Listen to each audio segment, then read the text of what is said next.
Oh, hi there, friends. We're gonna do a quick instructional video here on how to do the things we're allowed to do in Photoshop. In class today, we're going to talk a lot more about the sort of rules about why we're allowed to do what we do and how we do it. I'll even show you some of the stuff we're going to have in this video. But I just figured that having the video yourselves to click along with, if necessary, it might be nice, just to have it. And I've even heard that occasionally students have saved some of these videos and have used them in the future. I don't know, do what you want to do, man. Also, if the camera placement here is weird, I apologize. I've got a new little weird tripod thing for it.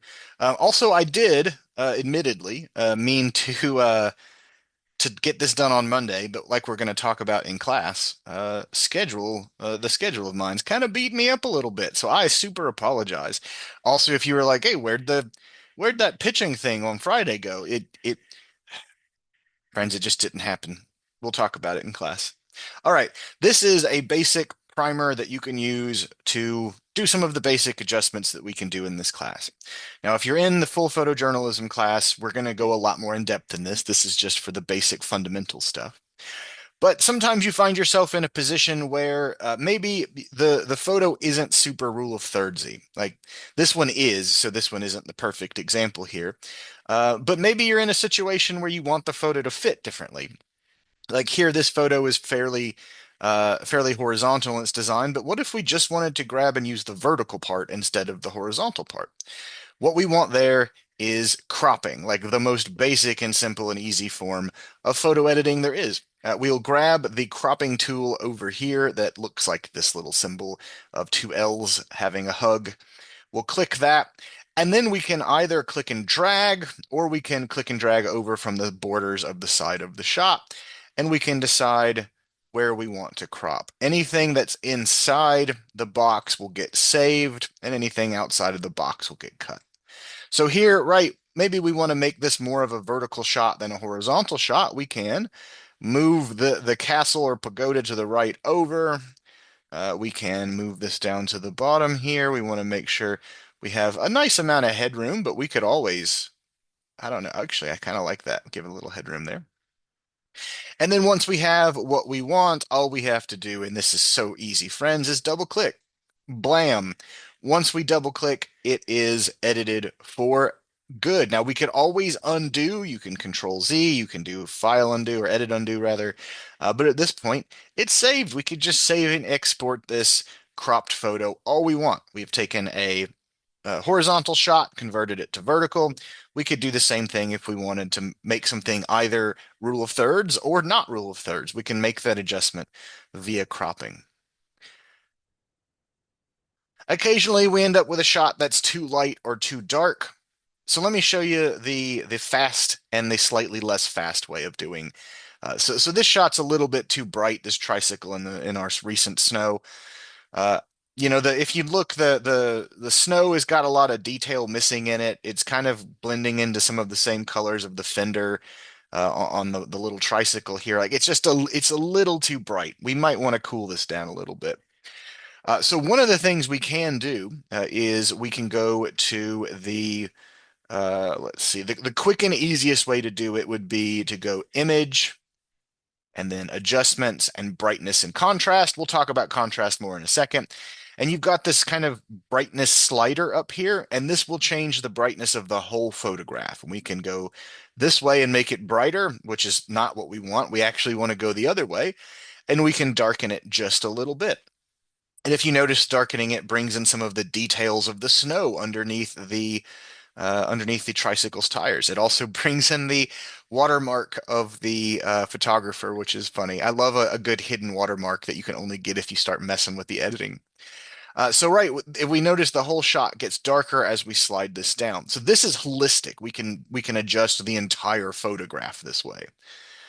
That is one way of doing it. So I'm going to put it back in center for now, and I'm going to hit OK because I want to show you the other way of doing it as well. When you first load Photoshop on your options over here, if you've never used it before, it can be a little intimidating, but don't be intimidated. There's a lot of options here. One of them about midway down is called the adjustments tool or the dodge and burn section. It looks like a little lollipop here. And if we click and hold on it, it will give us three options: dodge, burn, and sponge. We're not going to really mess with sponge in this class. That's getting a little too artistic photography for us. We're going to focus primarily on dodging and burning. Uh, so if we were to click, for example, let's see, we want to burn this. We will have a circle that pops up, and this is our brush size. And if just for example, if I pick this spot and I click a bunch, click, click, click, click, click, click, click, click, click, notice that it is burning a hole in the photo. Ah, terrible. Now we're going to undo that because that looks a little unsightly. But essentially, what it is our ability to selectively darken certain spots of the photograph. It's probably still, there we go. One of the things we'll talk about in class is brush sizes. Everything inside of the circle will be adjusted and everything outside won't. Up in the upper left-hand corner, you see that 243? That's what my brush size is currently set at. If I click that, it'll let me adjust the brush size smaller to bigger with this size slider. And if I go small, it can go real small. And if I go big, friends, it can get very big. It can get absurd. I can get the whole photo in it at some point if I really, now it's so big you can't even see it anymore. Like we're going to talk about in class, my suggestion for ethical editing is largely to use the biggest brush that'll work for you. And so I would probably go pretty big here, like something like that. And I would just start clicking one click at a time. Tappa, tappa, tappa, tappa, until we get the results we want. So here we're just going to darken up some of the tricycle here, and you can see it's darkening a little bit. And if we don't need to darken the whole background, right, we don't necessarily need to do any darkening up here. We can mostly just darken this area here. So especially if you find that you went out and shot a lot of photos where you're getting a lot of weird glare or lighting that's just kind of overblown, that's what you really want to do. You want to use the burn tool to make the photo darker in spots where it needs to be darker. Now, what happens if we need to go the opposite and we need to make a shot that is too dark a little bit lighter? Well, the solution is right there for us, friends. Let's hop over to another photo here. Now we've got, oh, look at that wonderful monkey. He's being fed by some zoo assistants. If we want to lighten up this photograph a little, maybe have the lighting not be quite as dramatic, we can always do the thing that we did earlier. We can do the image adjustment, brightness, and we can just use this holistic slider to brighten or darken the photo. The thing you'll notice here, especially with this shot though, is if I try to brighten it enough to get more brightness in the surrounding, I kind of am making the monkey glow now. Like it looks like it's glowing some sort of energy light from its existence. And so we might want to get a little more careful with this because we don't want maybe the whole photo to be brighter. So let's get rid of that. Let's go back over here. But instead of selecting the burn tool, which looks like a hand, doing that, we'll select the dodge tool, which looks like a lollipop. And we will adjust our, let's see, let's adjust our brush size to be a little bigger. The hardness meter here is sort of how fuzzy the edges are of the brush. We don't usually need to go in and adjust this that much for us, but you never know. If you find that it's harsh what you're doing and you'd rather soften it, that can work too. So let's get us a nice big brush here. Let's see. I like this size here. And what we're going to do is we are going to lighten up the surrounding areas without lightening the monkey.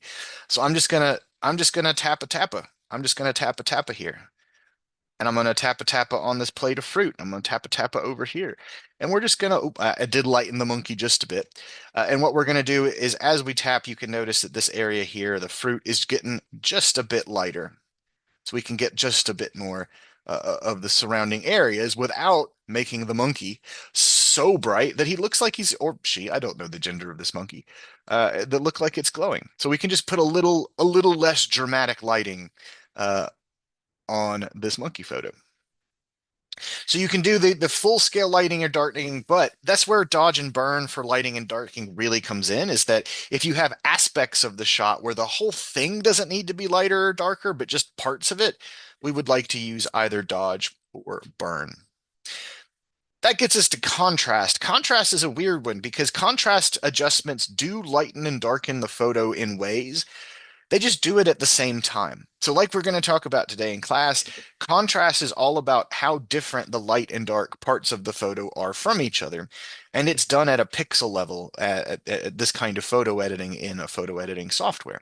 And so the contrast we would largely want to do through either the image adjustment, brightness, contrast. And now we're just going to play with contrast, not brightness.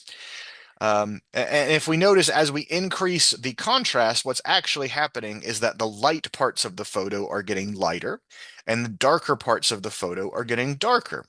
So if we have a photo that looks a little washed out or muddy or cloudy, a lot of the times what we want to do is adjust contrast. So if we go the other way and shrink contrast, notice that the whole thing gets kind of a sort of almost a gray look to it. We want to adjust contrast for that. So we can go up to, let's say, about 40 would work, maybe 45, 48. 48 looks good. So I'll just type it in manually. Okay.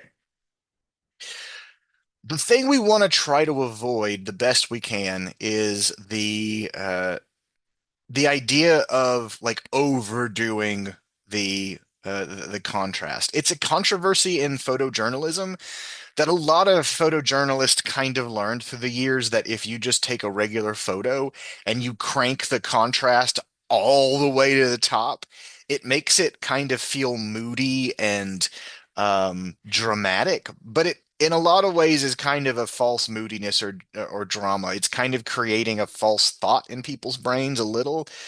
I don't know where I stand on it, but I'm here to tell you that it is a contrast. Overdoing the contrast is a controversy in the world of photojournalism right this very minute. But contrast is how we do this. Now, just so you know, if you go image adjustment and you do this, you're permanently adjusting this file version of the photo. If you want to not do that and you want to be able to play with layers, you can always go to layer up here on the top next to image. And then you can go new adjustment layer, and then you can go brightness contrast. And if you hit OK, one of the things you're going to notice is that a layer down here in the bottom right has been made for this photo. And if you're not used to Photoshop, layering is like, imagine you're putting a piece of clear cellophane saran wrap over the picture and then just making the adjustments on the saran wrap so that if you wanted, you could quickly pull the saran wrap off and see the original photo again. That's kind of what an adjustment layer is doing. That gives us the ability to control for things like brightness and contrast for the shot up here, but then we can also turn it off or turn it back to its original version if we want to. So we could here, if we wanted to just delete this whole layer, it'll take us back to the original photo. And that's a little harder to do if we adjust the main photo, but that's all right. So contrast is if everything starts to feel a little bit muddy or washed out, you can make the darker dark and the lighter light. Okay, this comes to our final stop. It'll happen to you at least once, friends. It'll happen to you at least once in your life. You'll go out in the world, you will take pictures, you'll get home, you'll load them into your computer, and you'll realize, oh no, I had the white balance set all kinds of bad here. It's usually not a problem with automatic white balance. It's usually more of a problem of you put the wrong setting in and then you left it and then you shot the whole thing that way. And so we've got situations like this, a very blue Burger Man. So we need to adjust Burger Man. We're going to adjust Burger Man with an adjustment layer. So we are going to go layer up in the top right here. We're going to go with new adjustment layer, and we are going to go with color balance, which is our option that is just for us down here, right? Color balance. If we click color balance and we hit OK, it'll bring up these color sliders over here on the right. We've got cyan and red, magenta and green, yellow and blue. The thing we want to think about here is what change do we need to make to the white balance? Right now, the problem is that it was shot in tungsten, which means there's way too much blue. The computer chip in the camera way overemphasizes the color blue in the sensor. So we've got cyan, a form of light blue, and red. We know we've got too much blue, so we need more red. So we can click and drag this in the red direction. We don't want to go all the way to the end. We just want to go to where we start getting natural skin tones. Well, apologies. Now, if we go down to the bottom here, yellow, blue, we know we've got too much blue, so we want to kind of slowly click and drag this towards the yellow. And I like to just make the decision, there's no perfect way, but when it starts to look like real natural skin tones on a person. If you go the whole way over with red and yellow, it can sometimes look like an Instagram filter, kind of trying to look like old film. We don't want that vibe. We kind of want it to be as real as possible. So somewhere around there, to me, is about where the skin tone starts to look natural again. It could be the other way. If you shoot your photo story not in tungsten, but you accidentally shoot it in a setting that made everything way too orangey and red, too many hot colors, you would do the same thing with an adjustment layer. You would just change the layers. You would go more blue than red. But of course, that would make this blue photo even more blue. So yellow and red is the more thing we need to add. Magenta usually doesn't quite help us here, just kind of makes stuff look a little purple. And green makes it look sickly. But this would be just about perfect for our color correction. There is a lot more advanced ways to do color correction. We will talk about it more in the full photojournalism class. But for y'all in this class here with fundamentals, this is what you need to know. Rule of thirds or cropping, darkening and lightening through dodging and burning, adjusting the contrast to help with shadows, and the color balance in case your white balance is off.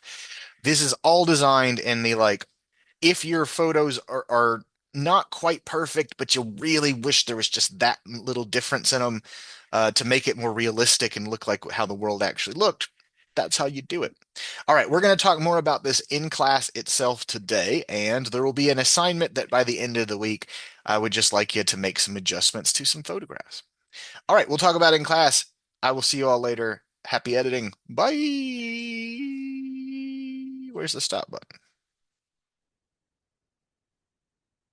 There it is.